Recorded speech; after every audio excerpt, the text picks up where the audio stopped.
Yeah. All I need is one mic. Yeah. All I need is one mic. Hey everybody, welcome back to One Mic, where I watch shit so you don't have to. And today I'm here to talk about episode 3 of the Showtime limited series Dexter New Blood, entitled Smoke Signals. Pretty straightforward with the title here. Dexter sees the Native Americans who are doing a funeral ritual for the deer who Angela's daughter got convinced her mother to take out of this meat locker and give to them to do their proper burials. There's smoke signals coming up from burning this deer's body, and that gives Dexter the idea to burn Matt's body. So pretty simple explanation for the title, as this show has done every week. Hasn't been too complex with the titles, but this episode, there was some stuff I liked, but this is the first episode that has some stuff that I didn't quite like. There's aspects of the show that feel very Dexter, that they're doing a great job with. Then there are aspects of the show that don't feel very Dexter, or that feel kind of sloppy, and it seems to be kind of, I don't want to say worsening, because we're only 3 episodes in, but I don't know. I have concern with how it seems like the Dexter-ish aspects the show is giving full time to and putting all of its energy behind, and the stuff that feels off also feels like stuff that they're not really giving enough attention to. Like, it's kind of just like shit that they're just kind of throwing in there and not really handling very well. But I'll get to that a little bit later. So I want to start by talking about this episode felt very Dexter in that I liked how we were all concerned that Dexter was about to get caught. Like, that's kind of like a through line through all of this show's history, are the multiple moments where we and Dexter himself feel like this is it. He's about to get caught, and somehow he doesn't. And they did a great fake out with that. They say that they have a break in the case. They ask Dexter to come up to the station. Even Angela says something like, "We need you to clarify something for us or explain something to us." It sounds like they're about to ask him, because we find out they have footage from the woods and that there's cameras in there. And Dexter's thinking like, "I didn't know there was cameras, shit." And that's what we're thinking too. Like, oh man, they're about to ask him why he's in the woods and shit. And then it turns out they just have heat signature video, and they just want to ask him to kind of try to use that video to identify the gun on the person that they have in the video. I don't know how he could determine that from a heat signature video, but that's something I'm kind of willing to let slide, though it kind of borders on something that I can't really accept. It's right there. I'm kind of like, can you really do that? But kind of enough for me to just go, okay, I'll allow it. There's some other stuff that I did that is actually, I'm going to discuss, that I actually definitively did not like. But that kind of toed the line a little bit. But I did like the fake out. So that was kind of cool. And then also in that same meeting, we find out that they know that there was a second person in the woods who we know is Dexter, and who Dexter knows was Dexter. But they're trying to figure out who that is, and that they are going to start questioning anyone that Matt came into contact with in the 48 hours prior to him going missing, which, as we know, includes Dexter. Let's see, what else do I have here?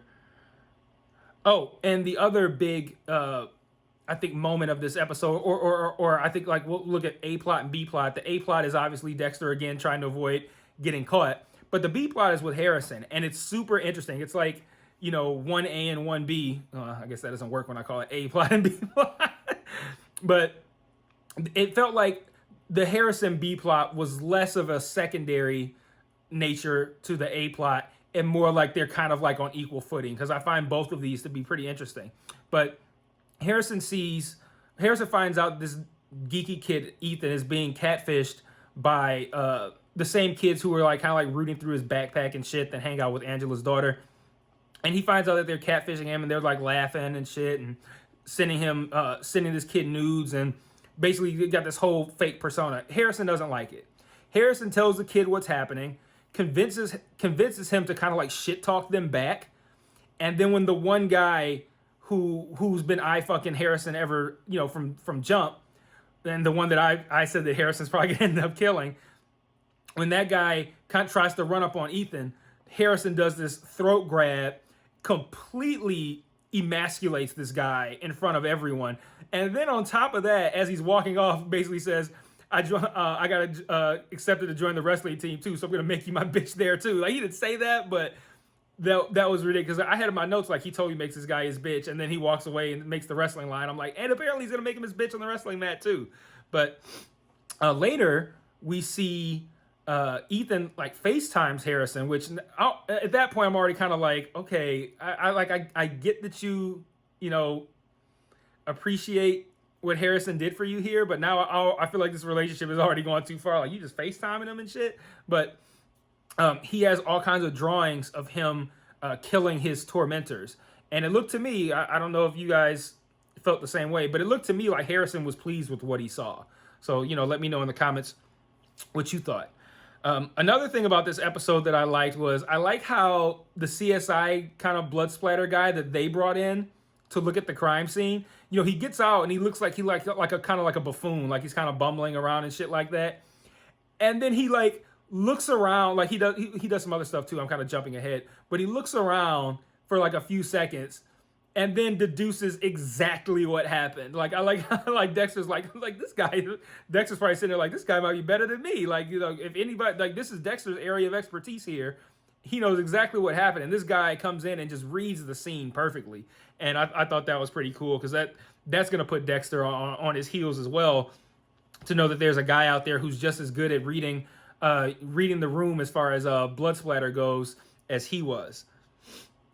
So another interesting aspect of this is after that they bring in search dogs to try to find Matt, because now they're looking like, okay, this second guy is here. They confirmed that it's Matt's blood that's there with the deer blood as well. So now they're thinking like, okay, maybe there is foul play here, and they bring in the search dogs, and we know that Dexter buried Matt's body underneath his fire pit. So it's really a bad look for when these search dogs come in. So in the middle of the night, Dexter digs up the body, takes out like a jacket that Matt was wearing, and kind of like drags it all across the woods to kind of throw the dogs off the scent. And during that situation, I think actually just prior to him actually doing that, Ghost Deb kind of lays into him about allowing this to happen. And the first thing that happened in this episode that I didn't really like is I felt like that whole vision of him, of Deb pretending like, a wood chipper was going to be the right move to make for Matt's body. It felt overly comical for this show. Like, it didn't vibe, I think, with the mood of this show and the feel of it. Like, it felt like a little bit too goofy. So like, I felt like it was a little out of place, that scene. Like, it didn't really work for me. Like, it almost felt like it would be something from like a weird dark comedy. And I wouldn't call Dexter a dark comedy. It does have moments of humor or whatnot, but it ain't a comedy. And that felt like something that would be in a comedy. Kind of like I reviewed this show on this channel, but I don't know if any of you watched it. The show Kevin Can Fuck Himself. Like, that felt like something that would be in Kevin Can Fuck Himself. That show was kind of like a dark comedy. That scene just felt out of place a little bit to me. But, that's not my biggest issue with the episode, but that is one of the things that I didn't like. I like how Dexter seemed to win over Harrison after he apologized for not backing him against that school lady. Speaking of which, why was that school lady so intrusive? Like, so she says that Harrison's GPA went up, then it was high, then it went way down, then it went back up. And she's like, what happened here? And he's like, well, my stepmother died. And that should have deaded the whole conversation. But then, like, the woman starts, like, almost probing, like, where were you at, Dexter? Not Dexter, but, where are you at, Jim Lindsay, or whatever the fuck his name is? And Harrison covers for Dexter, but I just felt like, okay, he's just trying to, like, get placement exam. Like, why is she questioning Dexter like she the police? Like, I don't know, that was a little weird for me. I felt that lady was a little bit too intrusive.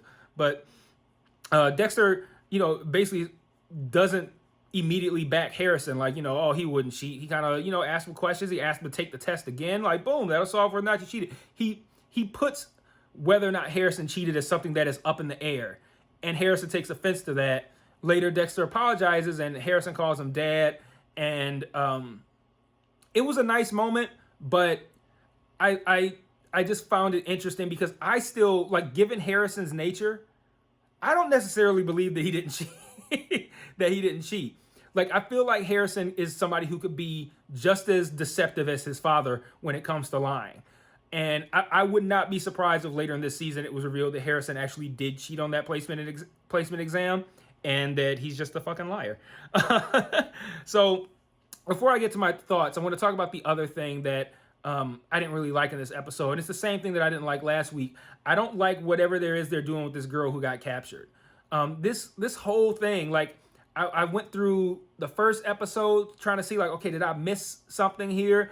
I went to the second episode, did I miss something here? I just feel like whatever happening with this girl is something they are not giving the proper amount of attention to.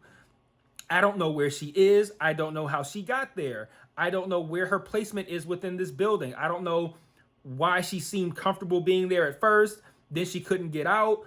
And then she started to panic. And then now I don't know how she got out in this episode. Like, she somehow opens a door that maybe, I don't know, did it unlock or something automatically and she heard it? But she finds this door that opens and leads out. I'm like, if you could have got, like, how are you able to get out now when you couldn't get out last week? And it looked like there were like hallways and shit around this place. And whereas before it looked to me like she was just in a single room. Like, it's not like it's something that I probably, if I watch it again, I'll probably see something that will help it make a little bit more sense.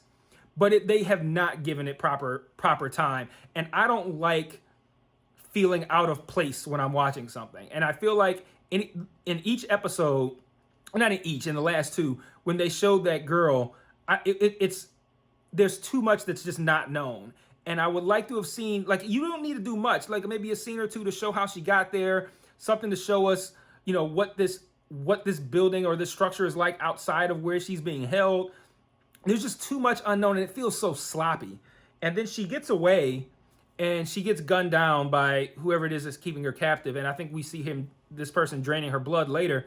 And I wonder, I feel like it's too obvious that it's Edward Olsen, that billionaire. He has this creepy scene with, I really got to learn Angela's daughter's name, because I keep calling her Angela's daughter.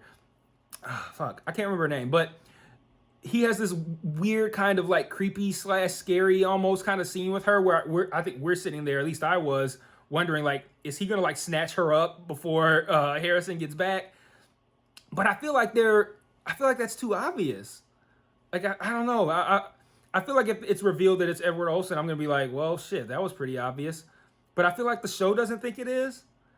I don't know. Whatever the case is, I don't like whatever's going on with the captured girl. I feel like they are not giving this enough attention. It's super sloppy, and it's hard for me I can't gain any kind of attachment to that aspect of the story because there's just everything about it is unknown. We don't even know who this girl is. We don't know how she got there. Like, and when I say got there, I mean to that town, not even just how she got into that situation where it looked like she was in that cabin.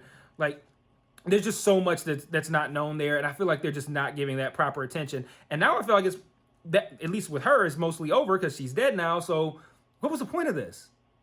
Like, okay, so we know that, I mean, I guess we're meant to make the connection that this person who had her is also the person that's responsible for these missing girl cases that we've seen. But like I said, even like I said this in the first episode, they really didn't give that much attention, and they're kind of like treating it like almost like a throwaway storyline, but I feel like it's meant to be more important than they're treating it. And that bothers me a little bit, because once whatever is happening there starts to matter more within the grand scheme of the show, it's probably going to be irritating how little, or not even how little sense it's going to make, but how long it's probably going to take to fully understand what's going on, since they haven't done a good job laying that groundwork so far. So, I'm sorry, I don't know what's over my nose right now. But that I didn't really like. So I had some issues here, but all in all, I thought it was an enjoyable episode. I think they're doing the Dexter stuff right. I just don't like whatever happened with that girl who was held captive, and I didn't like the wood chipper thing with Deb. That felt like that just didn't fit the vibe of the show, like the theme and the feeling of the show. I feel like it didn't fit there. So a couple of thoughts. I already mentioned the intrusive lady. That was in my thoughts at the school.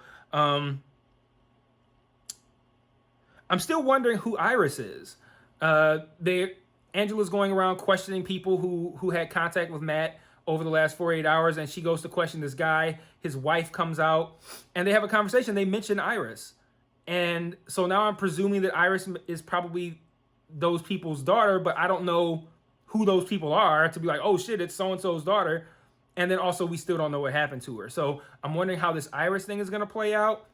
If it's going to tie into whatever happened with that girl and the guy who captured and shot her. Like, is that going to be connected somehow? I hope so.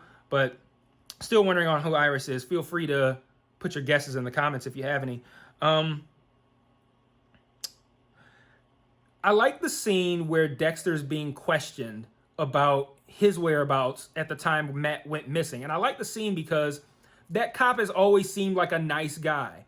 But in that questioning scene, he seemed to go really hard on Dexter. Like, he was asking some tough questions. And Dexter was cool as a cucumber answering these questions. But the guy seemed super suspicious.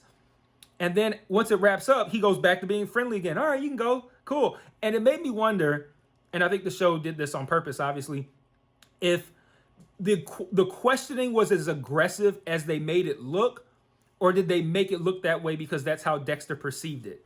And I think that's a really cool kind of thing to play with. Because I think we've seen that before on the show where, you know, Dexter feels like somebody's coming at him a little bit hard, and that's not really the case. And it just the nature of that character's nature, how it changed during the questioning and how it went back to how it was before after the questioning, makes me think that they're kind of like playing around with how Dexter's perceiving things, which we already know that they're doing because they're having him essentially manifest Deb all the time. He manifested Harry throughout the original part of the series. It makes sense that he could kind of like manifest a demeanor or an attitude from somebody that doesn't really exist because he's paranoid about his own involvement. So I like how they played with that a little bit. Let's see, what was the other thing? I mentioned that did Harrison look pleased when he saw the drawings? Let me know what you think about that in the comments. And then the question that Dexter asks, and I ask, and I hope that you guys are asking, and maybe we'll put your theories in the comments as well. Why did Kurt lie about having FaceTimed with Matt? That's a really interesting question, because if he's, let's just say hypothetically, he's okay with his kid being dead and he wants the search to stop. Why would he have come there in the first place to get everybody all riled up and make them search the woods like that? He gave that impassioned speech and was encouraging people to go search for Matt. And then now he's lying about Matt being alive, so that presumably so that people will stop searching for him. And it makes me wonder if maybe like the way the search is going, he's concerned it will reveal something about him. I don't know. We only see him lying once he's drunk, but then in the preview for next week, we see that him continuing to peddle this lie. So I'm really curious what they have in mind for that. It makes me wonder if Kurt is possibly the guy who's capturing the women, but again, I don't understand why if you have secrets you're trying to hide, why you would voluntarily put yourself in that position. He could have just stayed away, or he could have came up there and been like, "Oh, y'all don't have Matt. That sucks. All right, bye." Like, he didn't have to give that speech to get everybody all riled up to go search for Matt when the search was already dead at that point. You remember, like they were shutting it down. They were just like, okay, because Dexter had the whole thing with the glove, and they're like, okay, look, he shot the deer and he dipped. Open it, like, we're done with this. And it would have been done if Kurt hadn't given that impassioned speech. But now that it's starting to get somewhere, now he's pretending like, oh no, Matt's fine. I just FaceTime with him, which no one can prove that whether or not that's true. I mean, I suppose they could pull his phone records, which I hope they will do because that makes sense. Like, but then why would you have any why would you have the reason to pull the records? Why would you suspect that he's lying? He's like, oh nope, call it off. I just FaceTime with my son. He's fine. Like, oh, okay. Like, why would they pull the phone records to verify that? Is Dexter going to find a way to convince them to do that? Because Dexter knows that he's not okay. So, interesting. But let me know what you think in the comments. Let me know what you think about the issues that I have. Do you guys have any issues with that weird Deb kind of wood chipper scene? Do you guys have a stronger grasp on what was happening with that girl in that cabin? Am I tripping? Like, or is this, actually okay? So let me know what you think in the comments, and I'll see you guys next week for episode 4. Peace.